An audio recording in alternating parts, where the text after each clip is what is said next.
Good evening. I am Mike Meekhof, and this is Meekhof Primetime. Thank you for tuning in. So just when it seemed like COVID cases were dipping in a positive direction for a few days, the last couple of days have showed us that this is worse than ever still. We're averaging 80 new deaths per day due to COVID, which is more deaths than the leading case of death in most other years in heart disease. I mean, Michigan just canceled their game against Maryland this weekend due to COVID. Ohio State had to do the same thing last week, as well as many other Big Ten teams. Right now, while I'm filming this, the Ravens and Steelers are playing. And, I'm asking you guys, please, once again, do the right thing. Stay at home when you can. And when you do go out, please socially distance and wear a mask. The only way we can get back to normal and allow seniors to finish their football and start their basketball seasons is stay safe. And if we all fight on one team, is the state of Michigan. The 3-week pause expires a week from today. And, I really don't see how it can resume at this point. I mean, the cases are higher than ever. I mean, there's a part of me that wants to be optimistic about it, but it seems really unlikely that the MHSAA is going to be able to continue on their latest schedule as they have it right now. But just continue to do your part, please, because vaccines are very close to being released. I think the first round is released like next week or something. So please be patient and do your part. So now on another subject, more positive subject. I started M7 Sports almost 2 years ago. And when I started it, to be completely honest with you, I didn't have very high expectations for it. I didn't think it would be very successful. I felt like most people wouldn't watch or care about me. I knew there'd be some people, like my parents and my close friends, that would support me, but I didn't think I would have this kind of support base from that standpoint.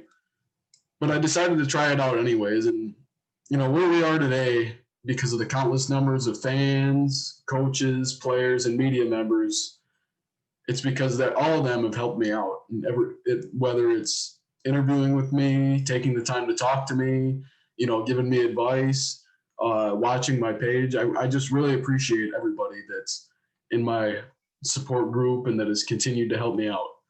But perhaps there's no bigger example of that than MLive's Scott DeCamp. Even though we technically compete against each other in the same market in Muskegon, from day one, he's taken me under his wing, mentored me, and passed along as much knowledge as he can when it comes to sports journalism. And I can't thank him enough for all the help he's given me over the years. I'd like to welcome him on the show now. Thanks for joining us. How you doing? Good. How are you? Good. So discuss your high school days at Ravenna. Like, did you play any sports while you were in high school? Yeah, I played football for a couple years, basketball 4 years, and baseball 4 years. You wouldn't know it by looking at me now, but I was about probably your build with, about 150, 155 pounds or something like that. Right for me. What's that? So that's about right for me. I think I'm 156. Yeah, so I was about the height I am now, 6 foot, but just wasn't, I guess I don't know if I'd call myself an athlete. I mean, I played a lot of sports and growing up in a small town, what else is there to do? And we had a good group of friends and stuff that always went down to the park to play football, basketball, baseball, whatever, just to keep busy. And we were a competitive group too, because we were good in school and we competed in the classroom too, because we were all pretty good students too. But yeah, we had, I think baseball, I guess, would have been my sport. We got to the semifinals my senior year. Football, I did my senior year. Just wasn't the most aggressive, I wasn't really built for football. I mean, I love it now and I loved it then and having a greater appreciation more now that I've gotten older. But that year, my senior year, Ravenna lost to Muskegon Catholic in 4 overtimes in the regional final. And then Catholic went on and won the state title. So I think Ravenna had a shot to maybe win a state title in football that year. Would have been the school's first state championship. So, how different was the way, because you probably weren't thinking about sports journalism a whole lot back when you were in high school, but how different was the way you guys got news back then compared to now where there's social media everywhere and, it just seems so easy to be able to type your opinions or do whatever. Oh, it's way different because what really kind of piqued my interest for sports journalism, and I didn't even start in college with that. I started with engineering and math with those backgrounds, and got about halfway through my college career when I'm like, I want to do something that I really am passionate about. And so I went the sports journalism route. But back to your question, I remember just getting up every Saturday morning and driving to the gas station or whatever. We didn't subscribe at the time to the Chronicle. So I would drive to the local gas station or whatever and pick up a newspaper, after a Friday night of football and sit in my car running, reading from front to back the sports section, reading all the stories, checking out all the box scores.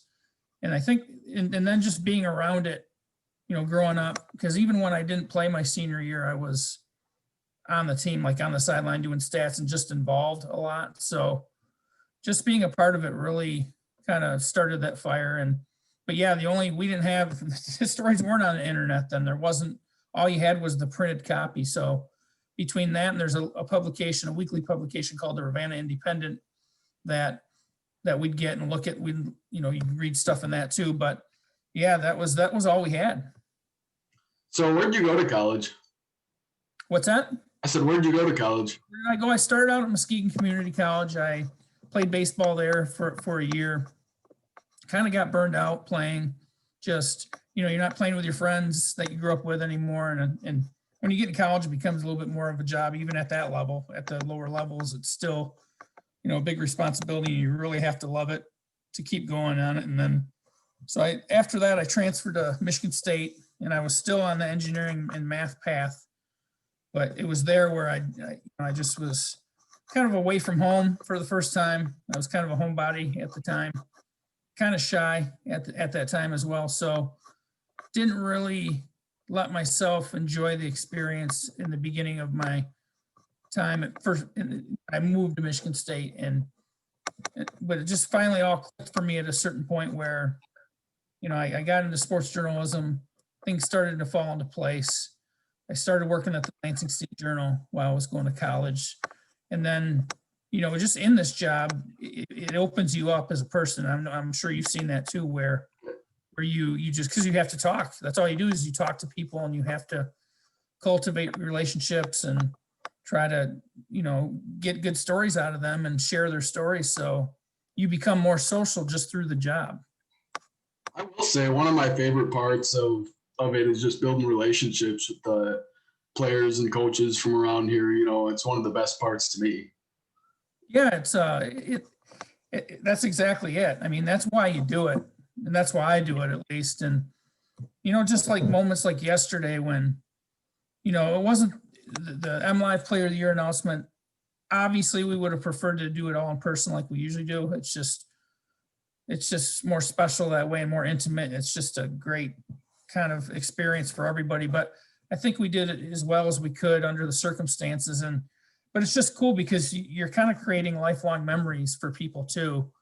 I obviously have a job as a journalist, and you have to basically get the truth to people. Your job is to report the truth, but there's so many more layers to it. You're not only are you trying to report the truth, but you're trying to tell good stories. You're trying to just shed a light on some of the people and the personalities that are out there in your community that you're serving. And the thing is, I've always said this because I've had people, maybe younger reporters, who have asked me, how do you cover a water polo game? I go, well, I haven't covered a lot of them, but what I can tell you is, don't worry, don't focus so much on the sport itself, focus on the people playing the sport, because at the end of the day, that's what it's about. It's about the people. It's not about the sport as much as it's about the people.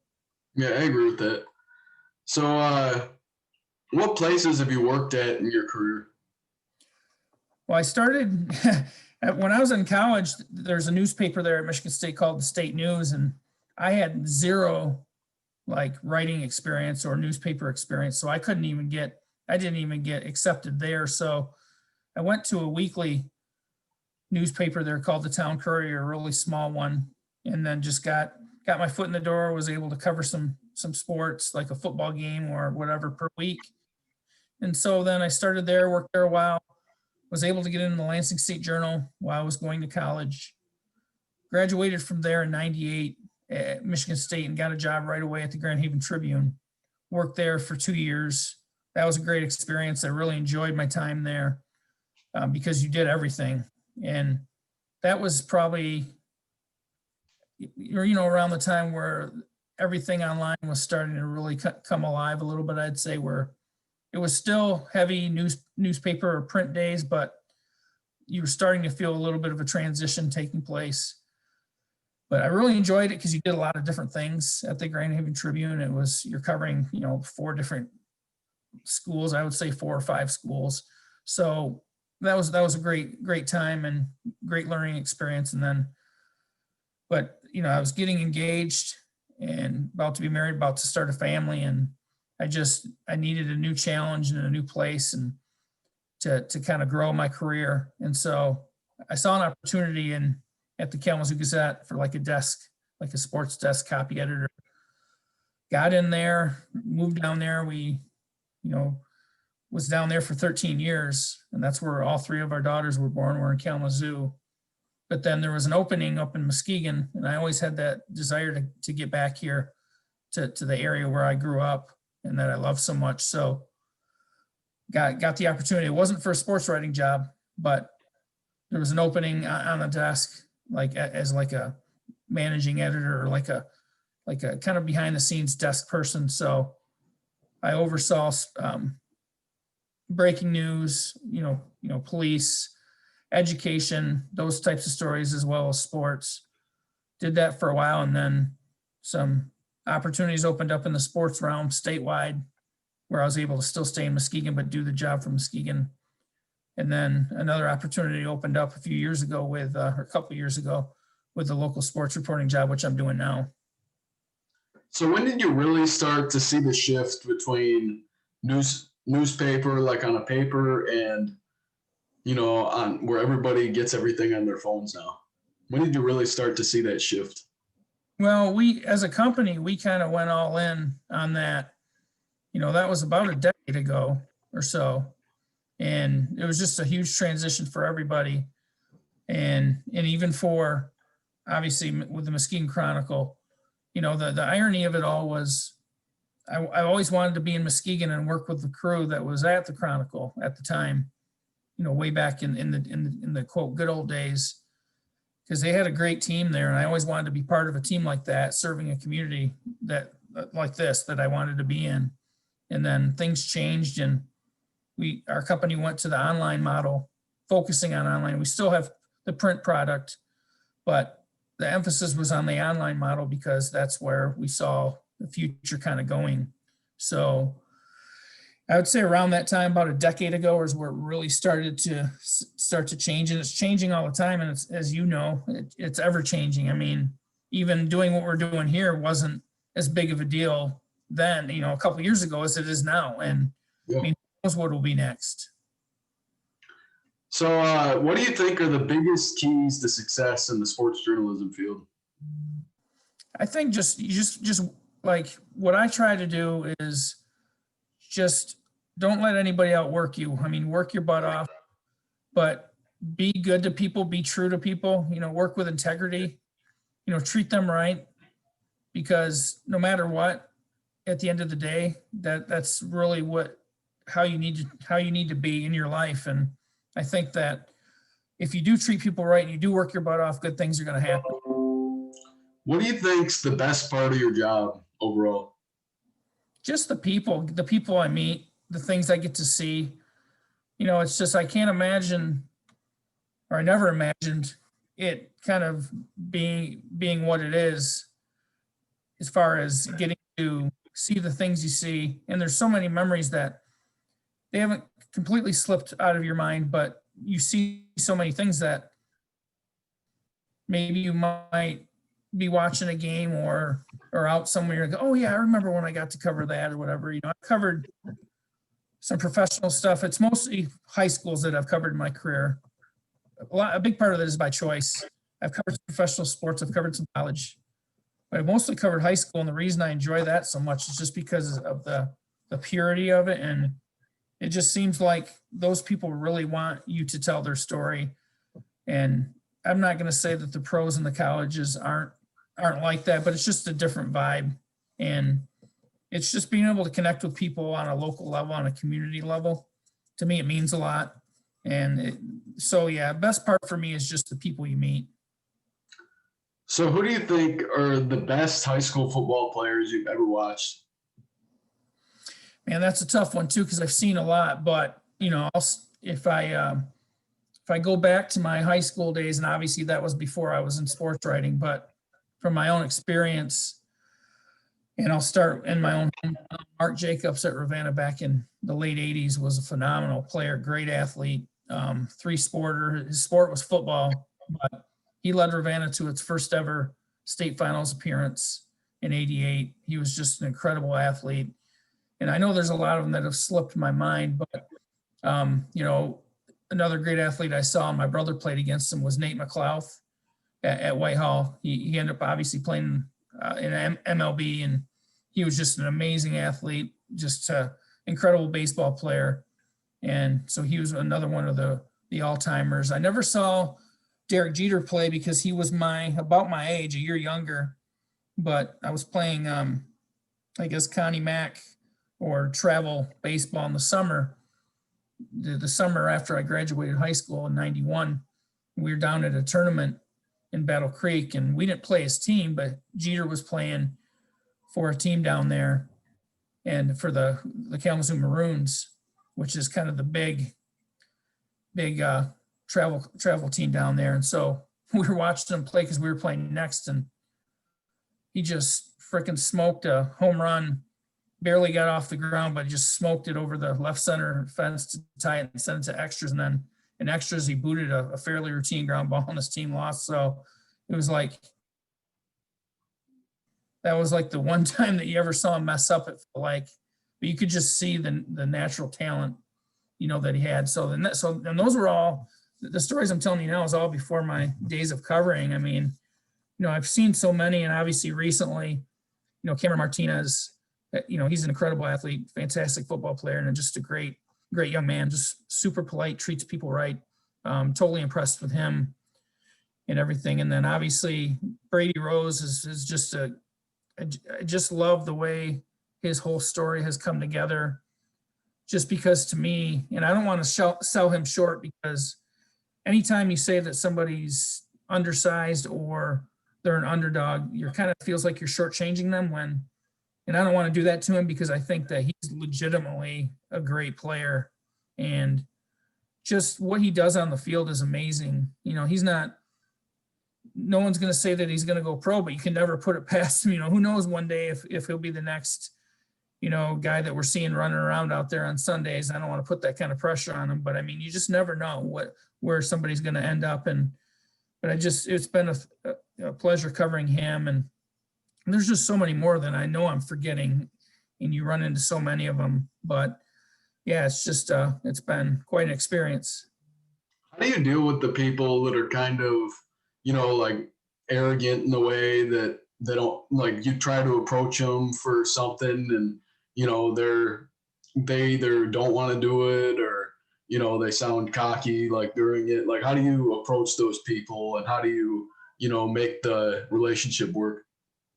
Yeah, that's a tough one. I think we all run into those people, and you're bound to if you do this long enough. And even you've been doing this for a few years now, and I'm sure that you've run into those share of people too, because we all do. But I know I was in Kalamazoo for 13 years, half of that time on the desk, the other half as a sports reporter out in the field. And I ran into an issue with a particular coach down in Kalamazoo, and I just it was a kind of an unfortunate situation, but it was really kind of silly in the long run. So I just tried to kind of keep to it, try to keep doing my job, but just approached them and said, hey, we need to get this figured out, because at the end of the day, it's not about you. It's not about me. It's about serving the readers and serving the kids that you're coaching, and me serving my readers. So we need to to figure this out. And I don't know if it was a personality conflict or just maybe got off on the wrong foot, but you're always going to kind of encounter things like that. And it's the way that you respond, because it's not, you've heard I don't know if you want to call it a cliche, but you've heard, adversity is going to come in your life, and it's not about it's not about the adversity happening. It's about how you respond to it. So, I'm still learning that. And, you and I have discussed, maybe some readers or people who are commenting on different stories on Facebook or whatever might give you a hard time about something, and you're never going to make everyone happy. And I think that's something that I'm still learning. I'm 47 years old. And I'm still learning that. Yeah, and I don't care as much about, because with coaches and players, I feel like I have to have good relationships with them. But when it comes to, when it comes to fans, like, I feel like there's just some people, you're never going to please, and you don't have to please them because it's an option for them to read it or not, and whatever, and I don't know. I feel like in this job, you have to have thick skin, and you got to take everything as it goes. And that's what I've kind of learned over the last few years. No, I give you so much credit for what you're doing with this, with M7 Sports, and just the passion you show. And yeah, you're going to make mistakes. I make mistakes. We all make them, but it's how you learn from them. And you're learning so much. Like when I was your age, I wasn't even thinking about doing anything like that. And and if this is something that you really want to do and go after, you're so much further ahead than so many other people. And a lot of it's just because you've had the courage to do it. And so I give you a lot of credit for what you're doing out there, and you need to keep doing it. And just all I can say is keep, stay humble, stay hungry, and listen to your mentors, listen to your parents and everybody, but just keep, chasing those dreams and doing what you want to do, doing the things that make you happy. And thanks. I really appreciate that, and you do such a great job as well at MLive. I love reading all your posts. I love watching all your videos. You do a great job. And it says a lot about you that you're able to cover all of those teams, and all those different sports as just one person. And I have guys working for me, and my guys do the best they can, but it's so hard to get up. And I only cover football and basketball, and it's so hard to get all those different sports in, when you're just one person. And I give you have my full respect for how much work you put in, because I know how late you stay up, how early you get up, just to make sure MLive is the best it can be. So now, well, thanks. What? Sorry, Mike. No, I was just going to say thank you for those words. It's, again, it comes back to what I told you earlier. I just try to keep grinding, keep working as hard as I can. And granted, it is a passion, and there are sacrifices that are made. You don't see your family as much as you want to or should. And you got to really watch it with your health too. I'm not getting any younger. I try to get to the gym obviously that's a work in progress, but trying to get there, 4 or 5 times a week if you can, just to get a sweat going, and just to keep your health in mind too. But, I try to do what I can with the circumstances. I wish we had a full team of reporters, and that I could really join this with, because I think we could do a lot of damage covering an area like this with a full complement of people. But you always say an army of reporters. I always tease you, always kind of rib you. So you got your army of reporters, but I'm just saying that because I'm jealous. But that's great that you're actually enlisting the help of people to get them out there to do that, and people who are passionate about it. And as I told you a few minutes ago, when I got into this job, my dream was always to kind of work in a community with a team of reporters, just blanketing the area, covering it really well. And the irony is, I got back to the spot that I always wanted to be. I'm in the town I wanted to be, doing the job I wanted, but maybe not quite the setup that I wanted. But I'm still thankful for the opportunity that I have, because I get paid to do this. And this is fun. It's not every day is, going to be a great time, because there's certain things you have to do, maybe you don't want to do, that you have to do. But, it's just, I've had a lot of worse jobs in my life. I grew up in a farming community. I wasn't raised on a farm, but my first job was baling hay at 14 years old. And, if anyone that's ever done that knows how hard that is. And I mean, and I've worked a lot of other maybe less desirable jobs. So you just learn that just to appreciate what you have. Yeah, for sure. And so let's move on now to talking about this football season. What do you think were the most exciting teams to watch in our area and why? Well, I think you have to start with, I call them the big two, I guess, and this is no disrespect to anybody else because we're going to get to those other teams too, but you have to start with Mona Shores and Muskegon, and it just generally comes down to those two every year. And it's just because they both play at such a high level. They've got great athletes, but just great coaching staffs and traditions. Obviously, Muskegon's goes way back, and nobody has a better tradition in the state than Muskegon when it comes to how long they've been doing it and how successful they've been. And Mona Shores has been more recent, but it's just where I think we're really blessed to have great programs, how many miles apart, a few miles apart from each other. But having said that, Montague has been a lot of fun to cover this year. Muskegon Catholic Central, Whitehall. There's been Spring Lake had a nice season. I mean, I know I'm leaving some out. Oak Ridge, they took a couple tough losses, but they were getting on a nice run in the playoffs. And there's just, so many teams around the area that have such strong traditions, and I think they all make each other better. And we're still seeing that today, that you kind of have to raise your game, or otherwise you're going to get left behind. Yeah, absolutely. So what do you think was the best game you covered this season? It's probably got to be the Montague Whitehall game that I think we were both at. Either that one or Shores Muskegon. Shores Muskegon was great too, just because of everything that was on the line. It was the first game on the renovated stadium at Hackley. It was easily one of those two games, but a lot of times these things run together too, that when you've been doing this long enough, and I know you're asking me about this year specifically, but games kind of all run together at a certain point, but it takes somebody to say, hey, what about this game? Oh yeah. And then you start reminiscing about that one. And I had to do an assignment that published earlier this week on the top 30 high school football state finals games of the last 30 years. And when you have an assignment like that, you're always going to overlook some games or an accomplishment or something, just because there's so many games, and it's all, and beauty's in the eye of the beholder. So just because you think it's a great game doesn't mean maybe I think it was as good of a game, or vice versa. There's really no wrong answers, but you just forget about all the games you've witnessed. And I witnessed a lot of those games in person that I wrote about earlier in the week. And, in the area, those are the two that jump out the most to me. And I know I'm probably forgetting another one, but those are the ones definitely. And, I'm just curious to see where it's going to go from here.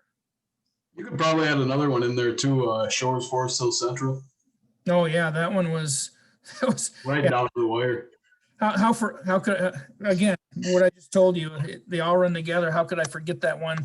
And I don't know if we were actually standing next to each other in that given play or not, but I was behind the. I think you were on the other side of the field, like you were right in the spot where you got tackled, and I was on Shores sideline over. Well, I was near the goalpost. I was near the goalpost on that end because I wanted to get in position just in case, that Forest Hill Central might score, and I never imagined that they would complete that pass and get so close to scoring. And then at that point, it was just a mad gamble for everybody because, was there time left? I kind of glanced up at the clock. There seemed like there was a second or two, but I looked back up and it said zeros, and Forest Hill Central's rushing to try to get up to the ball to get one more playoff, and Mona Shores is running off the field celebrating. We won, we won, and it was just kind of a mad dash and just a scramble. And then obviously the officials got together near the goal line and talked about it for about 45 seconds and came to their decision that the time had run off. But yeah, I mean, that was just a crazy game too. What are your thoughts on the season now? Do you think there's any hope that it can resume at any point? Obviously everybody's health is first and foremost. COVID is no joke. It's a real thing. It's not going anywhere. At the same time, I just hope that these kids and the coaches who worked hard, if there's some way to give them the opportunity to finish what they started, and I know that might not be practical. I'm still holding out hope because it would be great to see them be able to finish that. But I just don't know with the way the numbers are and everything. And, part of me too wonders, and this is, I guess I'm criticizing my own industry with media, but sometimes you just don't know what you're looking at, and you got to be careful with who you're listening to or getting your info from. It's just that obviously COVID's real. People are dying. This is a life or death thing. But at the same time, what are the real numbers? What do we really need to be focusing on? And when we're talking about COVID deaths, don't just talk about the deaths, talk about the recoveries too.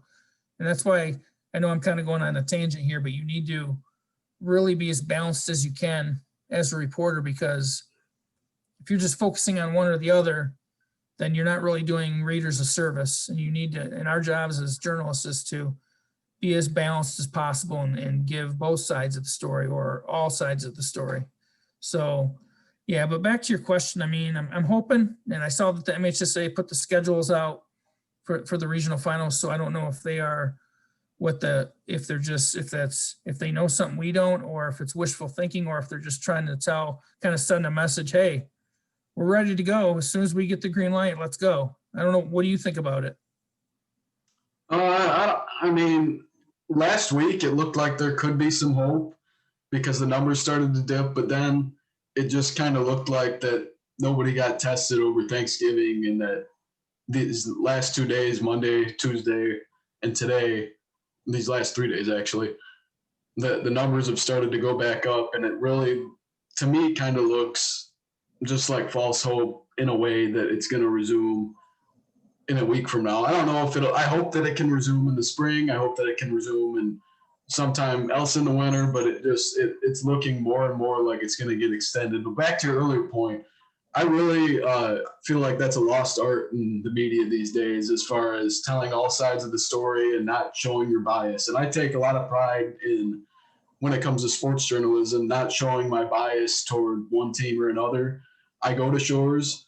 There's nothing that can change that, but I cover each and every team accurately, I feel like, to the best of my ability, and I don't show favoritism, just because of a certain circumstance. The only thing that would drive me to cover a team more is if they have more success than another. Yeah, and I agree with that, and that's a hard thing to do, and especially somebody of your age who's still in school, where that's your school, and those people. And I know there's also an advantage for you in that, because of your age and because you're friends with a lot of people and have a lot of connections that way, it helps you because you're hearing everything. You're hearing what's going on out there, and so I mean, anything that happens, you already know about because you're friends with a lot of these people and you have such good networks. And so there's an advantage there too. But I mean, I agree with you about the being balanced and being unbiased. And it's tough because we're all human. We all have the things we like, and you all have, you have relationships with people that you like. But at the end of the day, it's tough because we all, like me, I also have a job to do, and you want to do it to the best of your ability. But I still come back to treating people right. I mean, I think there's still a way to do your job and do it with integrity and treat people right. I know there's some, for me, uncomfortable stories that you might have to tell sometimes, with maybe a coach gets fired or something happens, somebody gets in trouble or whatever. Those aren't the types of stories I like to write about, but those are the types sometimes that you have to write about because you have to be honest with the readers, and you owe it to them to tell them that. But there's a fine line there too, because you have to be careful with some of the things that you're reporting, because it really can do long-term damage if you're not careful with how you're handling your responsibility. Yeah, I agree. And so last couple of questions. So you announced yesterday that Brady Rose of Mona Shores has won your guys' MLive Michigan Player of the Year award. What stood out to you during the season that made you feel like he was deserving of it? How he just keeps delivering, no matter what, and against on the big stage against the big teams. Like this season, he started out at Hackley Stadium in week 2. And I mean, he played well at Reese Puffer in the opener, but week 2, he, at Muskegon, a huge game, and it was early, but, on their brand new turf field, and just did everything. I mean, running, passing, playing defense, making how many shoestring type tackles to save touchdowns, making the game sealing interception, scoring the game winning touchdown basically on a keeper where he started up the middle and then saw some room to the left. So he broke left and dove for the pylon, and kid just rises to the occasion every single time. And it seems like he's never out of place. He's, covering week 6, the Detroit King rematch, he did everything in that game. And, one particular instance that sticks out in my mind was when King was getting ready to try to score its first touchdown, and I was getting video behind the goalpost from that end zone. And it was a bad exchange between the quarterback and running back, and the ball sitting on the field, like right near the goal line. And I see a kid dart from the right of my vision onto the ball, and I didn't even have to look. I knew who it was. It was Brady hopping on the loose ball, and I'm like, just shook my head. I'm like, that kid is everywhere. How does he's always in the right spot. Yeah, I agree with that. And he's one of the best athletes I've ever watched, obviously with Cameron and Ladarius Jefferson and Khalil Pimpleton and Tyree Jackson, but he's up there with all those guys. I feel like, and he might be the best all-around player we've seen, because those other guys didn't really play another position. But he might be the best all-around player we've seen, as far as he was everywhere on offense, he was everywhere on defense, he was on special teams. It just seemed like he made plays at every position. That's something you don't really see anymore. No, and those guys, those are great names that you mentioned, and just to be mentioned with those names is pretty special. And what I will say about that too is, those other guys weren't asked to play maybe those other positions as much. Obviously, in Cameron, yeah, I know. In Cameron's case, he played defense at Muskegon Catholic, of course, and he excelled all over the field there. But, and he did, in the moments that he did play defense or he did return kicks, he was pretty special. And yeah, like I remember Detroit King last year, he returned that. I think it was Detroit King. It was either Detroit King or De La Salle returned the punt. It was his last year. I wasn't at that game. We had a photographer there. It was over in Detroit. It was the one kickoff return I think that he had all year. And it was, I think they tried to kind of squib it or something away from him, and it ended up bouncing down inside the 20 or whatever it was. He scoops it up and zigzags and gone down the sideline. It was one kickoff return, and he takes it to the house. And, and then last year against DeWitt, I remember that game where. Yeah, when they put him in at the end of the last chance to win. Yeah, DeWitt's moving the ball, and they put him in like at a safety type spot or whatever, and they had him on like a quarterback blitz, on a safety blitz, on that fourth down play, and he got in the quarterback's face and hurried him and made him throw it, threw an incomplete pass near the sideline, and that ended it. But I mean, the kid was obviously fully capable of making the field. So I remember Doug Bowles telling the story from Hesperia that when Cam was at Catholic and they came to Hesperia, the first drive they had the ball, they had to punt. They punted to Cam, and he literally just outran everybody. There was one guy in the way, and he barely even did he just put one foot down. It wasn't even like a stutter step, and just went all the way. I thought it and I went back on film and watched that. I thought it showed how special he was too, everywhere. No, and I don't know if you read or saw my story. I did for our MLive Player of the Year top 10 list. We did a profile on each of the top 10 finalists, and I did the one on Tyler Holtz from DeWitt, the quarterback. And I asked him, I didn't include this in the story because there just wasn't the space or it didn't fit into the story. But I asked him what was, because Tyler Holtz started at free safety last year for DeWitt. He didn't play quarterback for him as a sophomore, but he started at safety. And I go, what was it like to try to tackle Cameron Martinez in the open field? I mean, did you end up on any highlight reels or anything in the wrong way or anything? He's just kind of laughed. He goes, he's the most incredible player that I think I've ever faced. He goes, I go, what made him so special to, when you're playing against a player like that? He goes, just his ability to stop and start on a dime and just, he can go full speed, stop and resume full speed. And it's like, he goes, I've never seen anything like that before. And again, that just illustrates why a powerhouse like Ohio State is Yeah. calling, because I mean, you just, those are just God-given gifts, and he worked his butt off to get where he's at, but he's also got a lot of God-given gifts that you just can't teach or coach. Yeah, I will say he's probably the best athlete I've ever watched. If you were to take that list I gave you earlier, he's probably the best out of that group. And it isn't just that, it's like you said, the God-given gifts, and I've seen how hard he works, how nice he is to people, and about karma. There's positive karma too, I feel like, and just the way he treats people, how positive he is, and how competitive he is, and how much work he puts in, all leads to him being the best athlete I think I've ever seen. And No, and I think he's got, at Ohio State. I think he's going to be great. I agree. I mean, I think he's got a really bright future ahead of him, and he's going to have a bright future no matter what he does, just because of the things you said.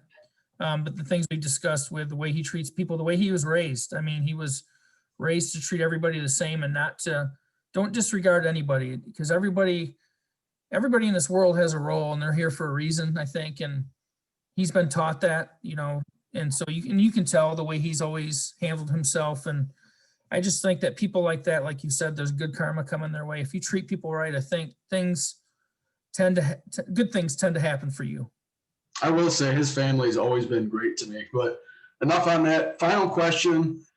You met me a few years ago as I told the show before you came on, that you might be the best example of somebody that's helped mentor me throughout my young career. What made you decide to help me out and sort of take me under your wing to help push my career forward? Well, I was, I remember it was your freshman year, and you were playing football for Mona Shores. And I think it was maybe even around the playoff time when they pulled up some players for the playoffs. And I just remember coming to practice during the week and, coming to do a story, whatever, midweek story or whatever, getting some interviews or whatever. And just, you always coming up to me with a smile and a handshake, and just, you took such great interest in what I did for a job. I just thought that was super cool. And I'm like, that's a really nice kid. And little did I know that you were going to become my number one competitor in Muskegon. But no, but I mean, I've always wanted to help you because I see how passionate you are about it. And I think you have a good heart, and you're really trying to do good things and make a difference. And you want to make this your career, I think. So, I mean, I always just want to offer as much guidance as possible. And obviously I'm going to make my own mistakes, and, I need to kind of, I'm obviously got my hands full with my own job, but I still want to make as much time as possible and try to set a good example. And it's just, again, it just always comes back to trying to treat people right. Well, thanks for all your help over the years. I really appreciate it, and for always being someone I can look up to as a positive role model, whether it's, doing the right thing, how to write an article, how to, make a video, just everything you've taught me over the years. I really appreciate it. And just continue doing great work. I know I and everybody else in the Muskegon area really enjoys it. So thanks so much for your time on here. We really appreciate it. Keep doing great work. No, I appreciate it, Mike. Thanks for your friendship. Thanks for being someone who also motivates me to do a good job, because I see how hard you work and the work you do, and you've got good ideas. You're a young person who has a lot of ideas that maybe I don't even have. And you're never too old to learn new things. You always have to learn. You always have to evolve. And I mean, I just think it's healthy that we're both doing what we're doing. And I just think but I also think Muskegon's small enough where we can help each other. I know I joke around and say you're the competitor. We're both trying to do our own thing, but I still think we can help each other in a lot of ways. And I think that's the way it needs to be. This isn't New York City or LA where it's cutthroat and where one of us is going to end up on the streets if we get beat on a story. That's not the way it is. I think we need to work together. But more importantly than anything is just striking up a friendship and having that mutual respect. That means a lot to me. Yeah, absolutely. And I I try to be friends with everybody from around here, whether they're a coach, a player, media, and especially media people, because there aren't very many of us out there, and so you can't really think of stuff to talk about with other people other than people that are doing what you're doing when it comes to that. And I really like getting advice from you and everybody else uh, that gives it to me. No, there's definitely some good ones out there too. There's obviously a lot of people to look up to out there. So no, just keep doing your thing, and don't, like we talked about before, don't get discouraged by any naysayers or whatever, or people who want to try to get under your skin or criticize you. You're always going to have that, and just keep doing your thing because you're doing a great job and you are making a difference. Well, thanks. I really appreciate that. Thanks for joining us. Best of luck. Thanks a lot, Mike. Yep, you bet. So the MHSAA announced their newest schedule for the resumption of fall sports. And the thing is, I looked at it and it was kind of weird. There's 4 teams in the Muskegon area left in the playoffs: Shores, Muskegon, Montague, and Oak Ridge. And they have all of them playing next Tuesday, or not next Tuesday and Wednesday, but 2 weeks from now. And all the times were kind of off. Like, some of them were start at 4 o'clock, some of them start at 6 o'clock on a school day. And so I really wonder if that's realistic. I hope so, but I really wonder if that's realistic or not. Will it be? We'll find out more next week. Stay tuned to Meekhof Primetime. We have a new episode coming on Monday. Thanks for watching. I really appreciate it. And remember, the only way this show keeps going is by you guys watching it. And I really appreciate all of you guys that continue to tune in every episode. It would not be possible without you. Have a great rest of the week. And as always, please stay safe and keep the faith.